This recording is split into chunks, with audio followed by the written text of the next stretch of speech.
On démystifie le transurfing. L'idée paraît attrayante, mais elle peut anéantir la destinée de ceux qui y adhèrent. Tu souhaites modifier ta réalité, et pourtant quelque chose bloque sans cesse. Tu tentes de suivre toutes les directives, mais les résultats tardent à se manifester. Le transurfing est un outil puissant. C'est justement pour cette raison que beaucoup tombent dans un piège capable de leur gâcher la vie. On leur assure que l'univers leur offrira tout, et ils attendent passivement. Si l'univers agissait de cette façon, tout le monde resterait affalé sur son canapé en recevant des millions. Alors, pourquoi voit-on tant d'échecs? Pourquoi leur situation ne change-t-elle pas, même après des mois, voire des années? Le transurfing propose une voie vers l'autodétermination, une occasion de choisir sa réalité de manière consciente et d'atteindre des objectifs ambitieux. Malgré cela, un mythe persiste et séduit des foules, un mythe qui sabote leur destinée. Il affirme, il suffit d'être positif et tout arrivera spontanément. C'est faux. C'est le plus grand guet-apens dans lequel la majorité des nouveaux adeptes tombent. Ils pensent qu'il suffit d'imaginer un résultat, de se le représenter et d'attendre que l'univers gère le reste. Soyons lucides. Si c'était aussi simple, chacun serait riche, trouverait l'amour parfait et s'élèverait spirituellement. Or, beaucoup se retrouvent exactement là où ils étaient un an plus tôt, voire plus loin en arrière. Au lieu de prendre des initiatives, ils perdent leur temps à méditer et à rêvasser, sans récolter quoi que ce soit. Pourquoi? Parce qu'ils attendent, au lieu de construire leur avenir. Voici la véritable impasse, l'immobilisme.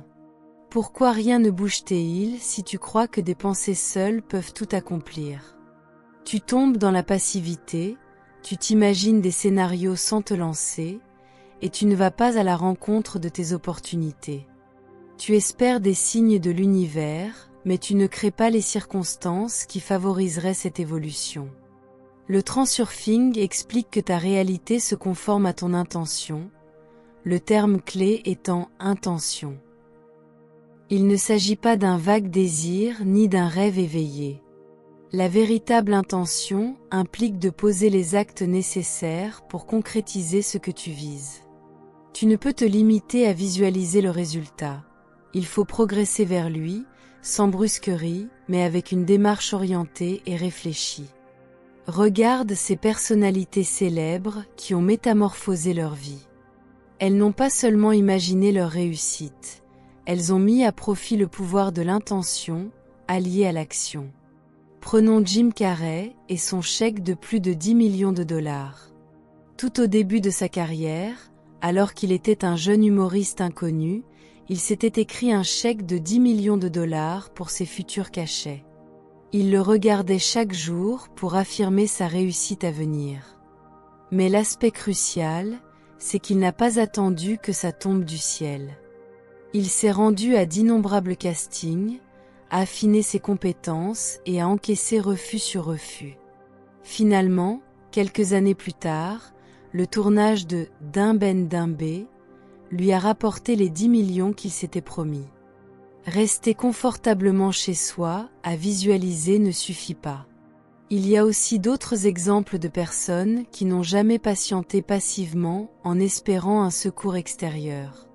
L'une d'elles répétait souvent qu'elle comptait sur des forces supérieures, tout en travaillant plus durement que quiconque.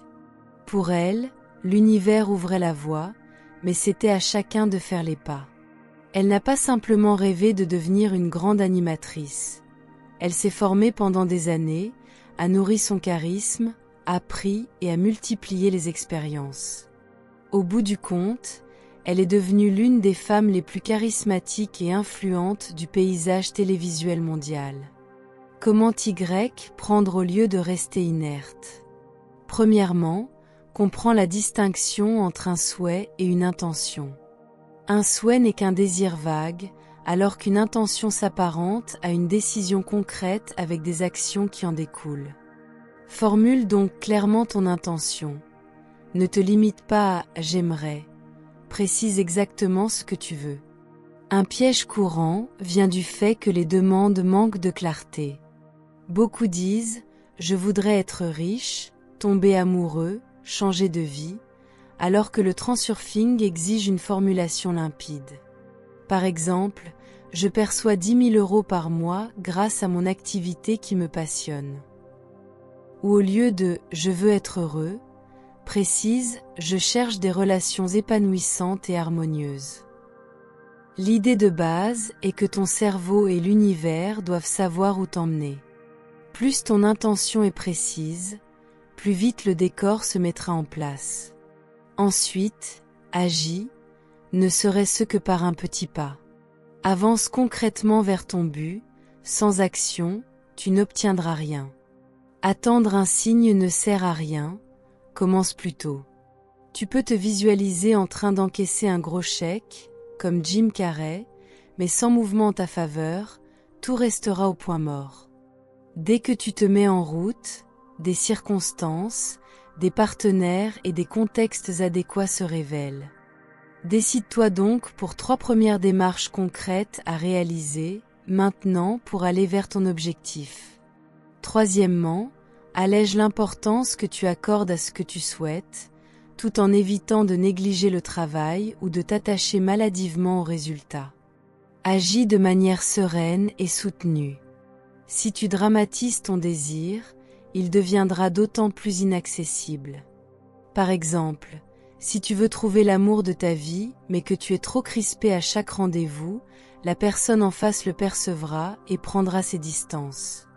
Si tu veux gagner beaucoup d'argent, mais que tu stresses à l'idée de le perdre, tu finiras par passer à côté.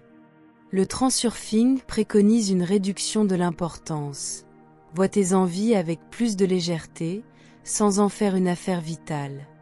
Souviens-toi, l'univers t'accordera ce que tu vises une fois que tu seras prêt, pas quand tu en seras obsédé.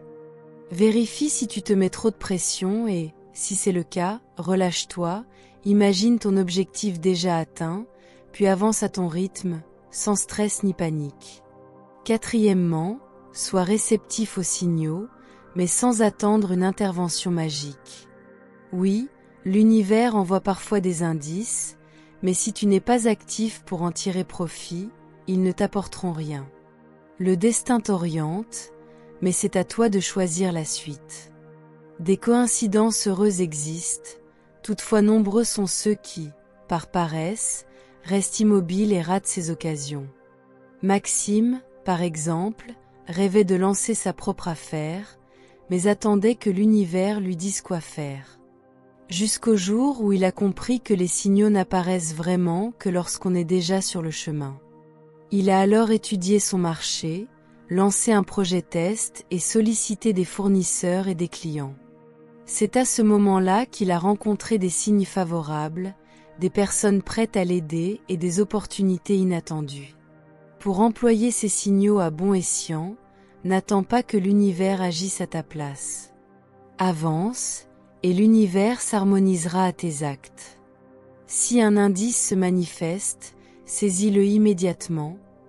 Ne te contente pas d'observer, mais passe à l'action. Maintenant que tu connais la réalité des choses, une option s'offre à toi.